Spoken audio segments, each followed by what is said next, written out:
Good morning, guys. Welcome back to Thread and Glue Designs. Today we are going to begin in chapter 11 of the book of Acts.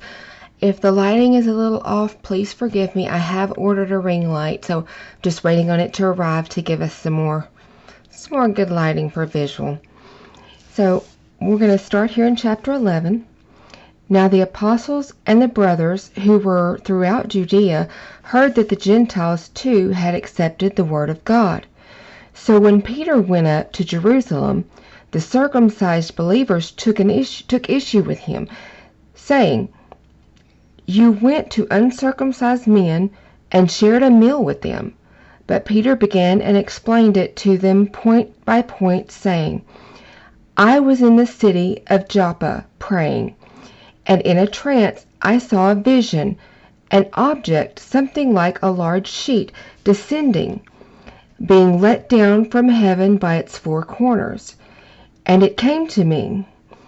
As I stared, I looked into it and saw four-footed animals on the earth, wild animals, reptiles, and wild birds. I also heard a voice saying to me, 'Get up, Peter, slaughter and eat.' But I said, 'Certainly not, Lord, for nothing defiled or ritually unclean has ever entered my mouth.' But the voice replied a second time from heaven, 'What God has made clean, you must not consider ritually unclean.' This happened 3 times, and then everything was pulled up to heaven again. At that very moment, 3 men sent to me from Caesarea approached the house where we were staying. The Spirit told me to accompany them without hesitation. These 6 brothers also went with me, and we entered the man's house. He informed us how he had seen an angel standing in his house and saying, 'Send to Joppa and summon Simon, who is called Peter,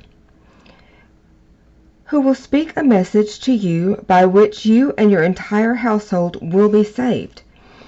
Then as I began to speak, the Holy Spirit fell on them, just as he did on us at the beginning. And I remembered the word of the Lord, as he used to say, 'John baptized with water, but you will be baptized with the Holy Spirit.' Therefore, if God gave them the same gift as he also gave us after believing in the Lord Jesus Christ, who was I to hinder God?"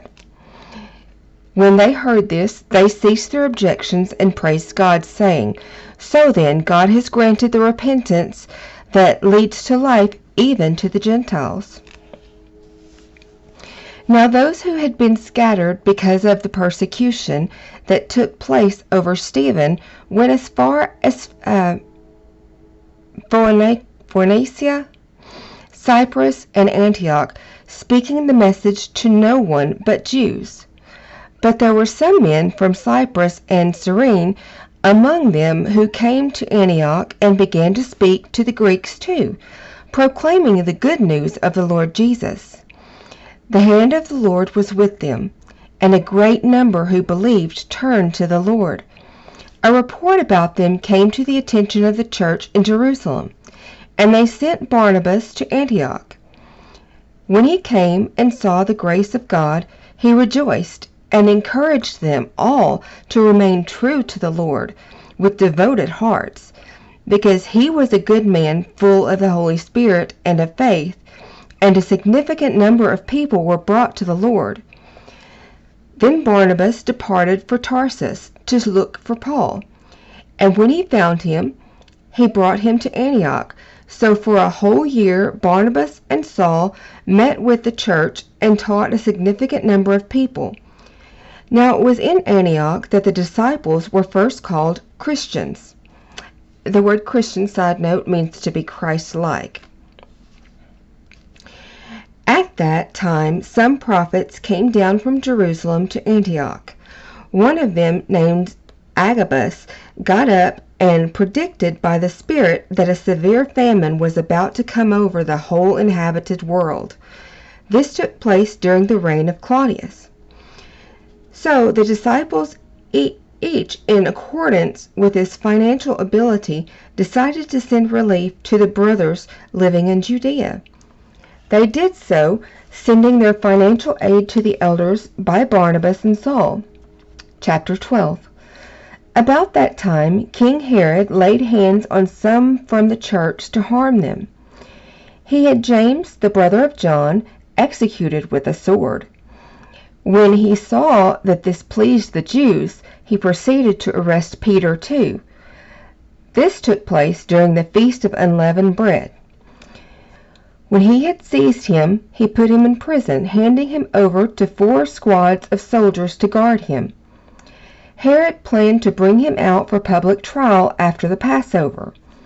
So Peter was kept in prison, but those in the church were earnestly praying to God for him. On that very night, before Herod was going to bring him out for trial, Peter was sleeping between 2 soldiers, bound with 2 chains, while guards in front of the door were keeping watch over the prison. Suddenly, an angel of the Lord appeared, and a light shone in the prison cell. He struck Peter on the side and woke him up, saying, "Get up quickly." And the chains fell off Peter's wrist. The angel said to him, "Fasten your belt and put on your sandals." Peter did so.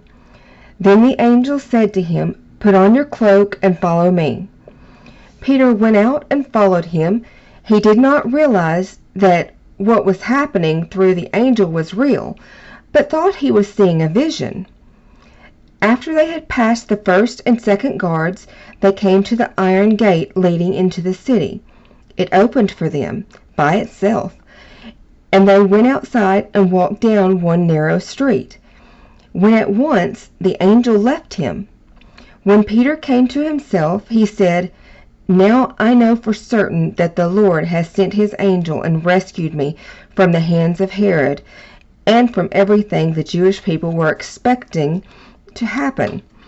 When Peter realized this, he went to the house of Mary, the mother of John Mark, where many people had gathered together and were praying. When he knocked at the door of the outer gate, a slave girl named Rhoda answered.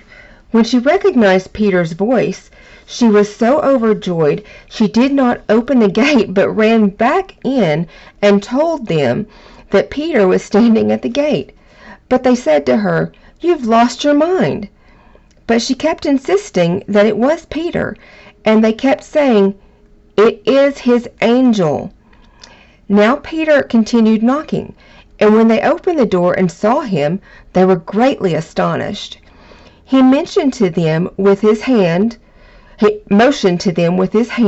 to be quiet, and then related how the Lord had brought him out of the prison. He said, "Tell James and the brothers these things." And then he left and went to another place. At daybreak there was great consternation among the soldiers over what had become of Peter. When Herod had searched for them and did not find them, he questioned the guards and commanded that they be led away to execution. Then Herod went down from Judea to Caesarea and stayed there. Now Herod was having an angry quarrel with the people of Tyre and Sidon. So they joined together and presented themselves before him. And after convincing Blastus, the king's personal assistant, to help them, they asked for peace because their country's food supply was provided by the king's country. On a day determined in advance, Herod put on his royal robes, sat down on the judgment seat, and made a speech to them. But the crowd began to shout, "The voice of a god and not of a man." Immediately an angel of the Lord struck Herod down because he did not give the glory to God, and he was eaten by worms and died. But the word of God kept on increasing and multiplying. So Barnabas and Saul returned to Jerusalem. When they had completed their mission, bringing along with them John Mark, beginning chapter 13, now there were these prophets and teachers in the church at Antioch: Barnabas, Simeon, called Niger, Lucius the Cyrenian, Manaen, a close friend of Herod the Tetrarch from childhood, and Saul. While they were serving the Lord and fasting, the Holy Spirit said, "Set apart for me Barnabas and Saul for the work for which I have called them." Then after they had fasted and prayed, and placed their hands on them, they sent them off. So Barnabas and Saul set out by the Holy Spirit, went down to Seleucia, and from there they sailed to Cyprus. When they arrived in Salamis, they began to proclaim the word of God in the Jewish synagogues. Now they also had John as their assistant. When they had crossed over the whole island as far as Paphos, they found a magician, a Jewish false prophet named Bar-Jesus,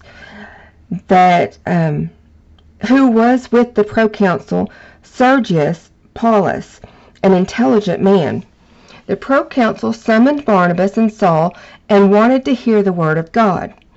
But the magician Elymas, for that is the way his name is translated, opposed them, trying to turn the proconsul away from the faith. But Saul, also known as Paul, filled with the Holy Spirit, stared straight at him and said, "You who are full of all deceit and all wrongdoing, you son of the devil, you enemy of all righteousness, will you not stop making crooked the straight path of the Lord? Now look, the hand of the Lord is against you, and you will be blind until you see the sun and unable to see the sun for a time." Immediately, mistiness and darkness came over him, and he went around seeking people to lead him by the hand. Then when the proconsul saw what had happened, he believed, because he was greatly astounded at the teaching about the Lord. Then Paul and his companions put out to sea from Paphos and came to Perga in Pamphylia. But John left them and returned to Jerusalem. Moving on from Perga, they arrived at Pisidian Antioch, and on the Sabbath day they went into the synagogue and sat down. After the reading from the law and the prophets, the leaders of the synagogue sent them a message saying, "Brothers, if you have any message of exhortation for the people, speak it." So Paul stood up, gestured with his hand, and said, "Men of Israel, and you, Gentiles who fear God, listen. The God of this people Israel chose our ancestors and made the people great during their stay as foreigners in the country of Egypt, and was uplifted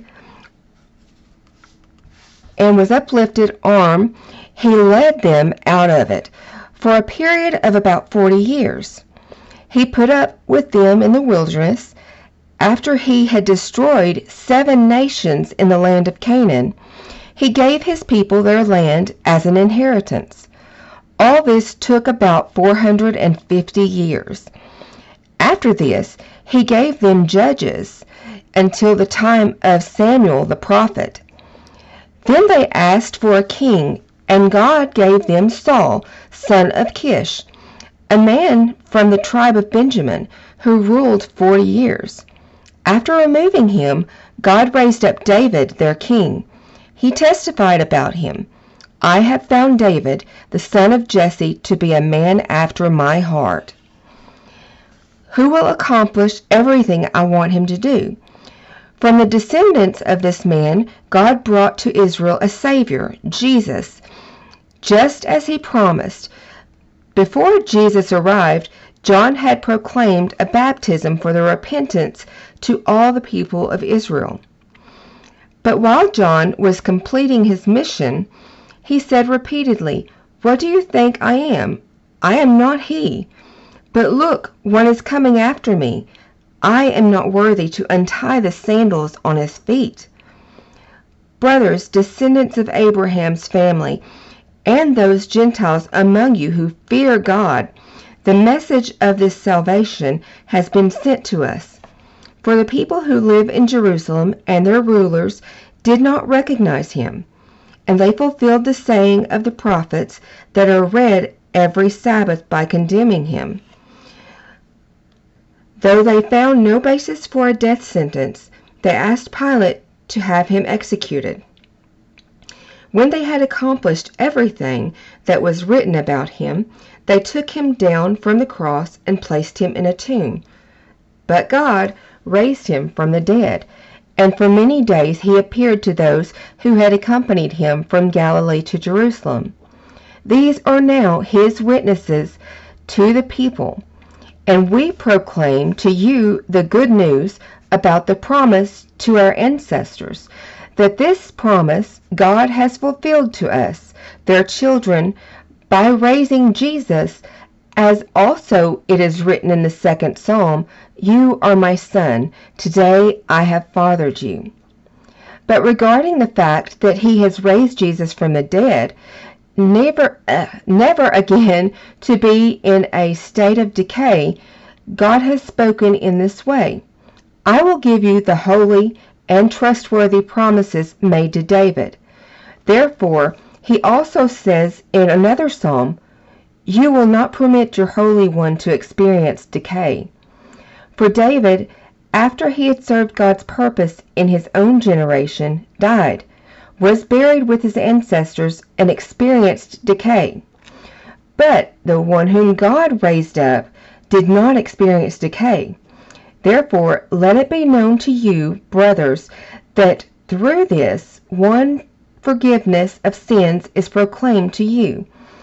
And by this one, everyone who believes is justified from everything from which the law of Moses could not justify you.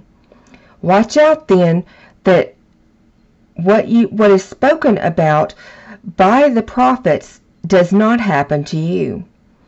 Look, you scoffers, be amazed and perish, for I am doing a work in your days, a work you would never believe, even if someone tells you.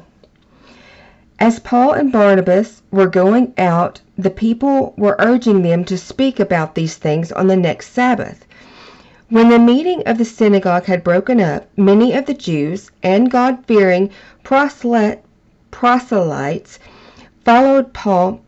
Side note, proselyte means a person who has converted from one opinion, religion, or party to another.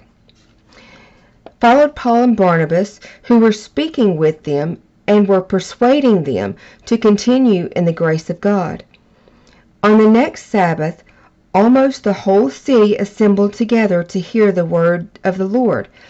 But when the Jews saw the crowds, they were filled with jealousy. And they began to contradict what Paul was saying by reviling him. Both Paul and Barnabas replied courageously, "It was necessary to speak the word of God to you first. Since you reject it and do not consider yourselves worthy of eternal life, we are turning to the Gentiles. For this is what the Lord has commanded us. I have appointed you to be a light for the Gentiles, to bring salvation to the ends of the earth." When the Gentiles heard this, they began to rejoice and praise the word of the Lord. And all who had been appointed for eternal life believed. So the word of the Lord was spreading through the entire region. But the Jews incited the God-fearing women of high social standing and the prominent men of the city, stirred up persecution against Paul and Barnabas, and threw them out of their region. So after they shook the dust off of their feet in protest against them, they went to Iconium, and the disciples were filled with joy and with the Holy Spirit. We'll stop there for this week and pick up in chapter 14 next week. I pray you're being blessed through these readings, and I look forward to seeing you in the next one. Thanks, guys. Bye.